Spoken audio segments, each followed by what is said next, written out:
Tai, aka Glambytai, and I'm back with another video. And today is a hair tutorial video.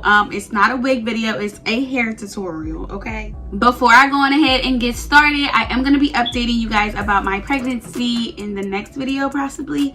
I just had so much shit going on. Like, we've been doing photo shoots and doctor's appointments, and it's just a lot going on, and then I'm tired. But I'm gonna update you guys very soon. But yeah, let's get right into this tutorial. I am going to be doing long knotless braids with beads at the end. I have seen this style everywhere. I was gonna do the Leray braids, which this has inspired me, okay? It's inspired me, and I decided instead of doing the curls at the end of the braid, I'm gonna do beads. I just feel like that will be more of a protective style, and it'll be lasting longer than if I just put the flexi rods and curl it with hot water. But anyway, if you guys haven't seen this style, I've seen it everywhere on Instagram, TikTok, whatever.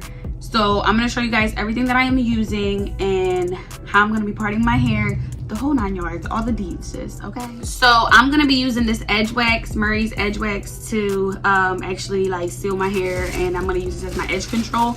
I have really curly hair, as y'all know. If you don't know, now you know, sis. But I have really curly hair, and I feel like this is the only edge control that I use that doesn't curl up my hair, and I hate that. Like, I've tried jam, I've tried like a whole bunch of different edge controls, and at the end of the day, when the sis start getting hot, my hair starts curling up. So I hate that. And because I'm doing knotless, I want everything to just lock and be good, okay? So for the braiding hair that I'm gonna be using, this is the pre-stretched Hollywood braiding hair. Looks like this. I don't even know what length. This bitch is like 48 inches. These gonna be some long ass braids. But yeah, it looks like this, and as you can see, the ends are pre-stretched, which is what I like. It comes with 5 packs, and I got the color 1B. I got 2 of these. I'm doing jumbo size, so I didn't even think like I'm gonna need that much hair, honestly. But if I need more hair, then but anyway, yeah. And then as far as the beads that I got, this is what the beads look like, okay? I got 3 packs of them just because I don't know. I might need them all. I don't know. I want to have more of the merrier, you know what I'm saying? So, yeah, and I made sure that they're the big jumbo beads. Oh my God, jumbo beads, because I don't want them to be like the little small, tiny ones. Like, I want them to look the size of the braid, and I know I'm doing jumbo braids, so jumbo beads. I also went on ahead, I'm crying at this, but I also went on ahead and got a beater because I don't know how to put beads on without these, okay? It's like a little needle. Yeah, it's like a little styling tool, whatever. I'm gonna show you guys how to use everything. Don't trip, don't worry. What I did to prep my hair, I went on ahead and washed my hair, and I blow dried it, and then I took my hot comb and I just sealed my roots, okay? So basically, I just went over the hot comb, I parted my hair in like different sections, and I just used the hot comb to get in there and make sure that my roots are nice and straight. I don't really care too much about the end because that's going in the braid anyway. We don't really care. But I do like my ends to have a little bit of texture in them when I'm braiding, just because I feel like it seals or locks better with the braids. My opinion. I know my hair, I know my hair type, I know my hair texture, so that just works for me. Y'all can do whatever y'all want. But I'm done rambling about everything. I'm gonna start showing you guys how I part my hair. I am gonna do jumbo parts, so bear with me. I'm gonna try to do this video as detailed and as educational as I possibly can, because I want y'all at home to be able to do some jumbo knotless braids, okay?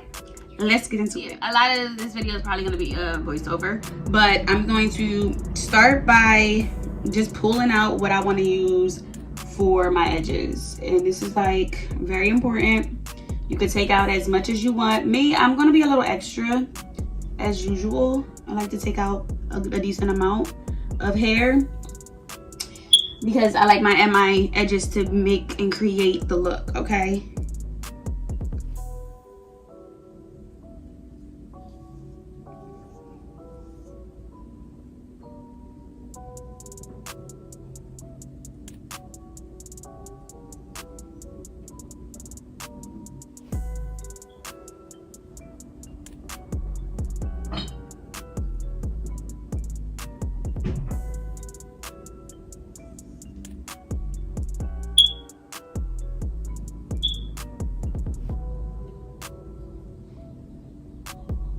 So once I parted my edges out, now I'm going to start actually parting the hair. And this is where I'm going to get into the voiceover because I'm out of breath. My son's kicking me. I'm tired as hell. Keep watching, y'all. Okay, y'all, so this is where things started getting a little complicated because it was hard as fuck, okay? Hard AF to see the back of my head, which is why I'm using my little mirror because I can't see the back of my head and parting it. I feel like my parts could have been better, but this is as good as we're gonna get considering the fact that I couldn't see the back of my head, okay? So I just took out a section in the back and I parted it into two because they're gonna be jumbo. And then I took another section. Each section is probably like an inch big, or yeah, however you say it. And as y'all can see, like, my parts definitely could be better. So yeah, honestly, I would advise you to have somebody part your hair, or be able to see the back of your head, because it was pretty hard for me. Ignore the deodorant under my underarms, okay? I just want to take that out, put that as a disclaimer, like, bitch, at least I put deodorant on, okay? So once I get my sections all together, I'm just braiding them up to basically get them out the way and make it easier for me when I go decide to go on ahead and do the braids. This is just something that I decided to do. You can go on ahead and actually start braiding from each section from here, but that's not what I chose to do. I wanted to make sure that all my parts were, you know, the same size, at least the same size, before I go on ahead and started braiding.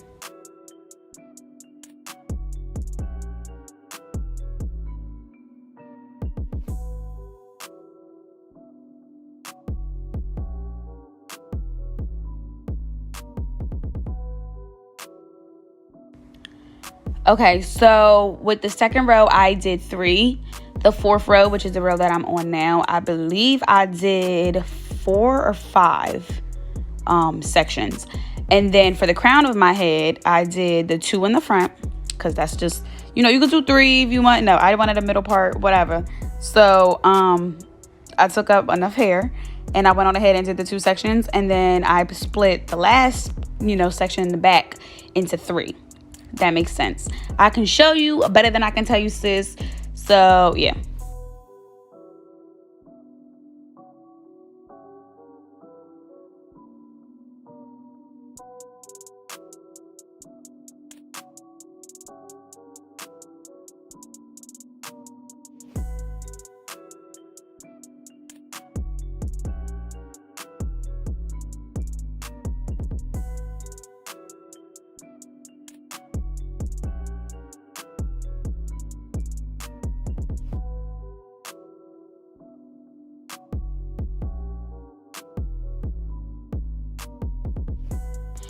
Now, once I have all my sections and I'm ready to actually start braiding, I'm going to take the EdgeWax and I'm going to put that on the root of my head. Make sure that I am catching any flyaways, getting all the hair together before I start braiding. Now, this is completely optional, but it's completely up to you. Me, I did it at the root and then I went on ahead and I started combing through the hair. Okay, so this is just to make everything smooth, make everything look seamless, because they are knotless, so you want your hair to lay as flat as possible. Now, as you see those little sections, I took 5 of them and then I split my hair into 3 little sections and I started braiding my hair like regular. Then I braided it down probably like 2 to 3 times. I took that section and I put it in between my index and my thumb, and then I braided it on like regular, and I kept doing this until I'm done with all of my 5 sections. Like I said, I couldn't tell you, I mean, I could show you better than I could tell you. It is a little bit confusing, but if you know how to plait down, like plait braid, not even just like, you know, stick into your head braid. If you just know how to braid, period, this is fairly easy. As y'all can see, it's not that hard. I just put the hair together with my index and my thumb, and then I braided down like regular, as if it was my own hair or my own head, whatever. And this is how they came out. Honestly, I really did like them. Oh yeah, I am going to go on ahead and take more of the Murray's EdgeWax just to seal my ends, so that my ends and the braids, you know, come together and they're not like sticking out of the braid, because I hate that. But yeah, I feel like altogether, the hair was pretty thick. It was a little bit thicker than what I had wanted, but that is okay, because, you know, it's not like looking gappy. like yeah, there's no like big old gaps in my head. But yeah, this is how they turned out.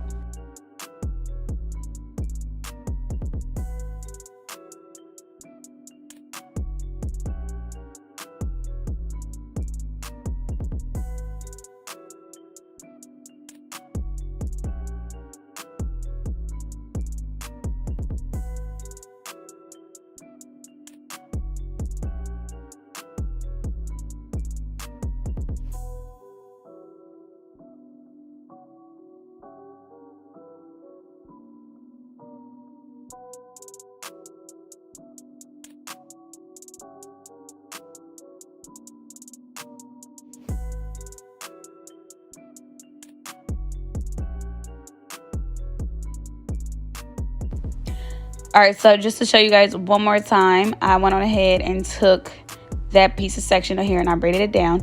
Between my index and my thumb, I added the hair. I waited for the other section, and then I pulled it all together to continue to braid. Now, literally, if you can braid your hair, you can braid your hair and add weave into it. Or not weave, but, you know, braiding hair into it.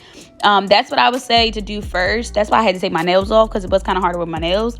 But if you try this style and, you know, you try it on someone's head first, it might be a little confusing. But if you do it on your own head and you actually are braiding down, it should be a little bit easier. You know, just the more practice you get, the better you'll get at it. I started to realize that the more that I started to come towards the top of my head, it was getting a little bit easier. So I was able to move a little bit faster.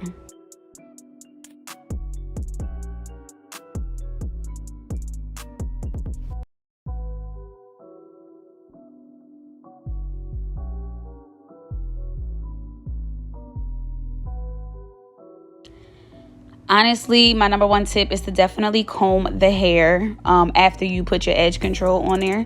And then, you know, comb it or brush it. I use my edge brush too sometimes. I mean, I was just going back and forth. But if you comb it or brush it and you start braiding, like braid 3 things down, it'll be easier for you to go on ahead and pick up the hair. And every time I pick up the hair, I'm always putting it between my index and my thumb. I just feel like that's easier, and then I can get a grip on the hair and I'll be able to braid it down even better. The side of my hair is kind of like thin, so what I was trying to do is space out where I added the hair. That's another way that you can get your braids thicker or thinner, is to space it out. So I'll braid my real hair down a little bit, add a little bit of hair, braid it down a little bit longer, add a little bit more. You know, just keep going like that so that I can get a seamless braid and it's not just big old chunky at the root, if that makes sense.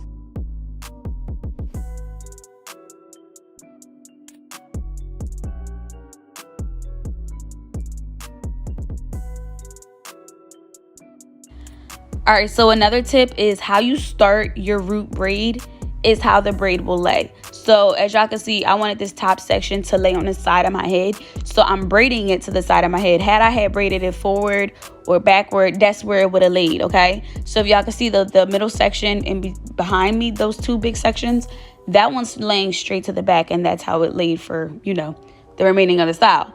Now, another thing that I would say is just to keep in mind to keep adding your EdgeWax or your edge control, whatever you're using, just to make sure that braid seals.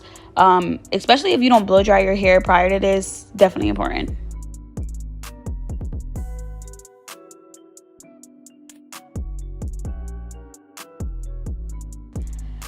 So when it comes to my baby hairs, I went on ahead and I used the EdgeWax as well. And I left a lot of baby hairs out because I knew that I was going to be extra and add the little swoops and stuff like that. I just think that just makes the style. You're definitely going to want to go on ahead and play with this a little bit, especially if you're not used to doing your edges like this. It takes patience. The more edge control you use, the better of a grip you get. And I literally just, as you can see, I formed my curl. Like, I formed this swoop. I laid it exactly how I want. And I'm using the comb part of the edge brush because I feel like that just works better at, defining the swoop than the brush itself. Because, a comb always works better, especially a smaller comb always works better than a brush would. So, yeah, you guys.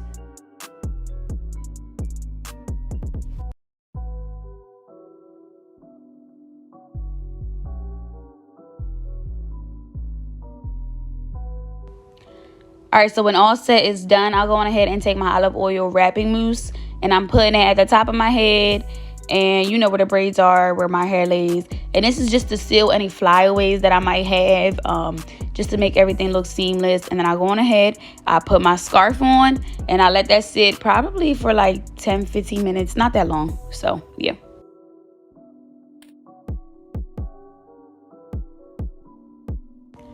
All right, so after I take my scarf off, this is what we're looking like. It's time to put on our beads. Now, for these specific beads, they were big enough to where I could just add them on myself, but I am going to be using the beater. Now, if you have smaller beads, I definitely recommend to buy one of these because you're going to need it. But you can start by putting the beads on the beater like that. And then you see the little opening hole, the needle. That's where you're going to place your hair. You're going to pull your hair through.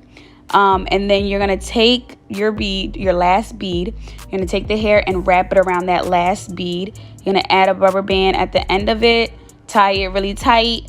And then for me, as you can see, like the ends of the hair, they were really thin, so I did not put the bead all the way at the end. I left some room or some hair there. I'm gonna cut that off because I don't need it anyway, and the bead's gonna cover it.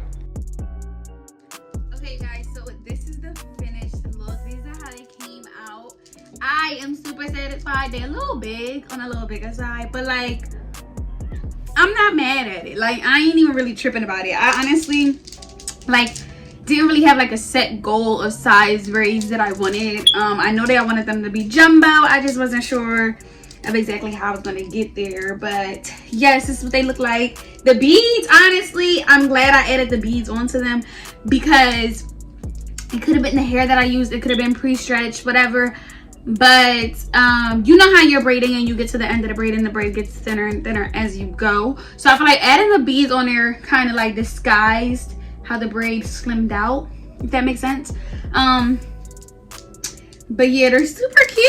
I haven't had beads in my head since I was a kid, child. But yes, I love the fact that I got the big beads because, you know, I wish I would have got more to add more on the bottoms, but these will do. Like, they fine for now. And this is what it looks like. This is how my edges came out and everything. I'm gonna show y'all a 360. Right, so this is what it looks like from the front. Yeah, super cute, super cute. On the side, the back,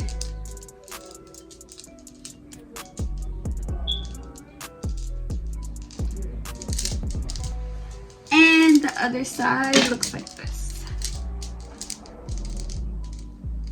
Yes. So overall, I started the hairstyle around 11. It's like 2 o'clock. So what's that, like 3 hours? 3 hours to change. Now mind you, I stopped, I ate, I had to stop to keep going to pee, but that's another situation. But yeah, like I took a couple breaks, you know, with this. I made myself some food. Like I did, you know, a couple breaks. But honestly, they didn't take that long. They were super fast. I really hope that this video helps somebody and that y'all can learn how to do these on your own because they're really cute. Like perfect for the summer, sis. But yeah, you guys, thank you so much for watching. Don't forget to like, comment, and subscribe, and I will see you guys in my next video.